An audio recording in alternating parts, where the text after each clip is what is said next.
자, 김의겸 의원은 또 이렇게 한 장관을 반박을 했습니다. 이 법무부 장관은요, 검사 인사권을 쥐고 있는 이 검사는 경찰 수사를 지휘합니다. 경찰이 법무부 장관의 눈치를 보지 않을 수 없어요. 법원에도 영향력을 행사할 수 있는 자리가 법무부 장관 아니겠습니까?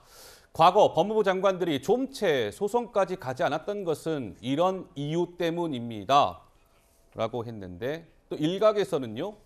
아니, 검경 수사권 조정으로 경찰에 대한 검찰의 수사지휘권을 폐지하고 수사권을 빼앗은 게 민주당인데 김의겸 의원의 저 주장은 앞뒤가 안 맞는 것 아닙니까? 이런 또 일각의 비판, 지적도 나왔습니다. 우리 장윤미 변호사는 어떻게 보세요? 일단 수사지휘권이 폐지됐다 그러는데 실무에서 어떻게 검찰이 경찰을 좀 견제하고 이렇게 수사 진행하는지를 좀 살펴볼 필요가 있을 겁니다.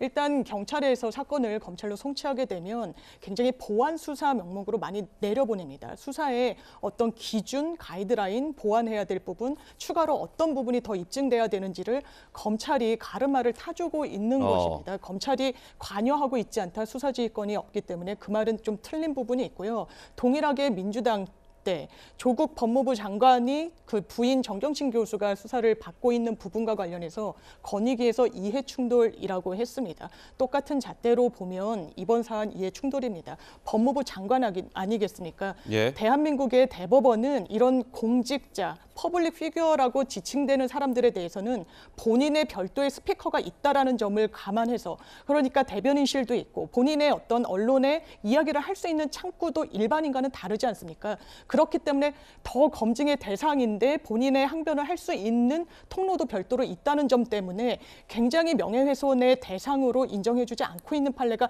아주 일관적입니다. 그걸 한동훈 장관이 모를까요? 예. 10억이라는 손해배상액도 전혀 인정되기 어렵습니다. 이건 완전 겁박성 금액으로 하는 거. 저는 한동훈 장관이 정치를 하고 있지 않고 그냥 법 기술자의 모습만 법무부 장관이라는 정무직책에서 하고 있다, 이렇게 평가하고 싶습니다. 예, 김수경 교수. 예. 그 검찰이 이제 경찰을 수사 지휘를 못하게 됐잖아요. 검경 수사권 조정이 되면서. 그렇기 때문에 어쨌든 지금 국회의원이 뭔가 잘못을 했을 때 이제 경찰의 조사가 이제 먼저 들어가게 되는 것이죠.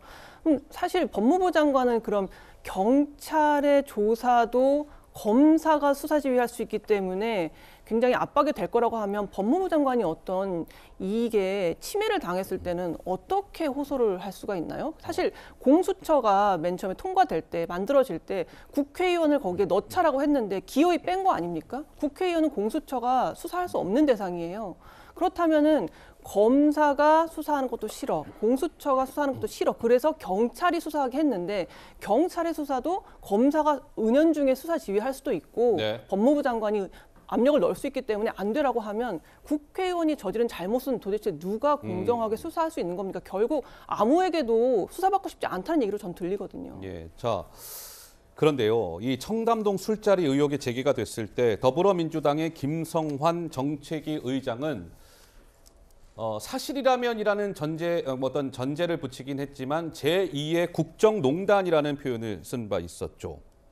오늘 김성환 의장이 한 라디오 방송에 출연을 했습니다. 자, 이렇게 얘기했습니다. 들어보시죠.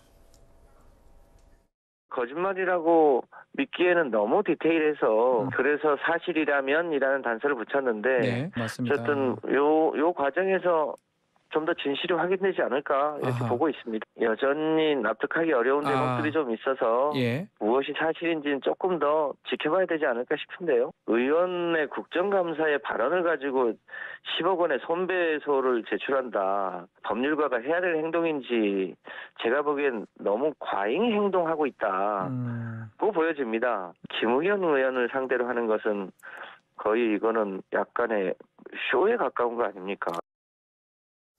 자, 김 의장의 오늘 인터뷰 내용의 요지는 이러한 것 같습니다. 여전히 그 청담동 술자리 의혹 그 관련해서 납득하기 어려운 대목들이 있다. 무엇이 사실인지는 조금 더 지켜봐야 되지 않을까 싶다.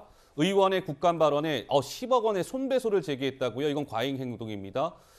김의겸 상대로 하는 건 쇼에 가까운 것 아닌가. 어떻습니까? 한민수 대변인님, 정책위의장 저 발언은? 평소에도 그렇고 우리 김성환 정책위장이 상당히 신중하신 분입니다. 뭐 다들 기자들도 많이 아는데요. 그래서 어떤 신중한 판단을 하신 분이고 함부로 뭐 말씀하신다든지 그런 분이 아닙니다. 그리고 잠시만 우리가 되돌아가 보면은 당시 국감장에서 저도 그럴 것 같습니다. 야당 의원이라면 그래서 그런 제보를 받는다면은 아까 말씀드린 대로 김용판 의원도 그게 가짜 사진인 줄 알고 했겠습니까? 제보받고 한 거 아니겠습니까? 그래서 당시에는 첼리스트에 아주 좀 자세한 디테일한 녹취록이 있었고 그분만 있었던 게 아니고 또 이세창 자유총연맹 권한대행의 또 말씀도 있었고 하다 보니까 뭐 매체가 또 취재를 다 했고 그런 제보를 받으면 저는 야당으로서 국감장에서 문제 제기를 할 수 있다고 봅니다. 그리고 이런 부분을 가지고 뭐 좀 전에도 민주당이 뭐 5년 내내 가짜뉴스 이런 거는 너무 과도한 정치 공세가 아닌가 싶어요. 왜냐하면 뭐 어느 부분이 확실하게 잘못됐다면 지적은 할 수 있지만 예. 그렇게 따지면 과거를 소환해 가지고 고 노무현 전 대통령 아방궁이다. 그 당시 지도부가 얼마나 그렇게 공격했습니까? 지금 국민의힘 전신이 자유한국당이었나요? 한나라당이었습니까? 엄청난 공격 많이 했죠. 최근에는 김기현 의원은 이태원 참사 일어났는데 야당 대표 이재명 대표 얼굴에 화색이 돌고 있다. 얼마나 많이 보도됐습니까? 사과했습니까? 아무 말도 안 했어요. 그래서 정당끼리도 정치를 하는 거 아니겠습니까? 무슨 우리가 정쟁을 하도 정치를 해야 되는 건데 우리는 적이 아니에요. 한쪽을 무너뜨리고 수사하고 잡아놓고 하는 게 아닙니다. 예. 우리는 같이 이 나라를 대한민국을 구성하고 있는 국민인데 너무 과한 공격들이 좀 많은 것 같아요. 그렇게 할 필요는 없고 이 부분이 잘못됐다면 이 부분에 대한 지적을 하면 됩니다. 알겠습니다.